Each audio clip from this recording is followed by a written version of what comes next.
नमस्कार, हिमालयनी टेलीविजन में आप सभी का स्वागत है। हिमालयनी टेलीविजन से मैं अंशुल राजपूत करते हैं बुलेटिन की शुरुआत।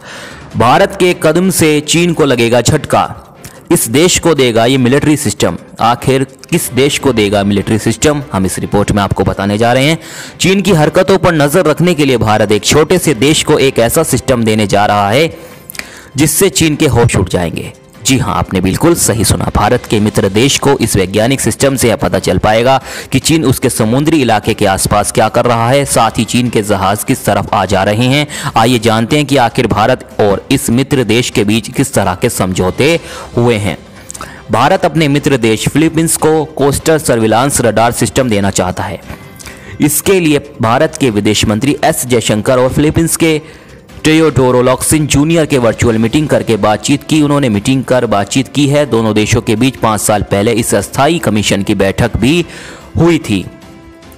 विदेश मंत्रालय ने कहा कि भारत और फिलीपींस की सरकार रणनीतिक शिक्षा, रणनीतिक रक्षा और मैरीटाइम सहयोग के लिए एक साथ आई हैं। इसके लिए दोनों देशों के बीच मिलिट्री ट्रेनिंग, शिक्षा, क्षमता विकास किया जाएगा।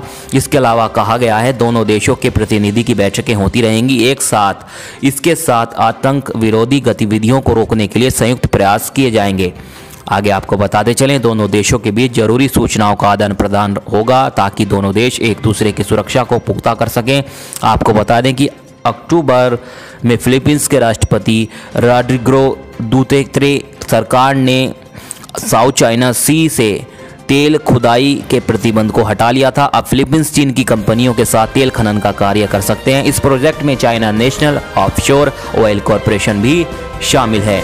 फिलीपींस ने प्रतिबंध 6 साल बाद हटाया है और इसके लिए चीन और फिलीपींस की सरकारों के बीच समझौता भी हुआ है। फिलीपींस समझता है कि इस समझौते से चीन को कोई दिक्कत नहीं होगी, जबकि चीन का मानना है कि साउथ चाइना सी एक विवादित इलाका है, इस पर उसका अधिकार है। अब देखना यह है कि समझौता दोनों के बीच हुआ तो है, उसके अनुसार चीन फिलीपींस को कितना काम करने देता है।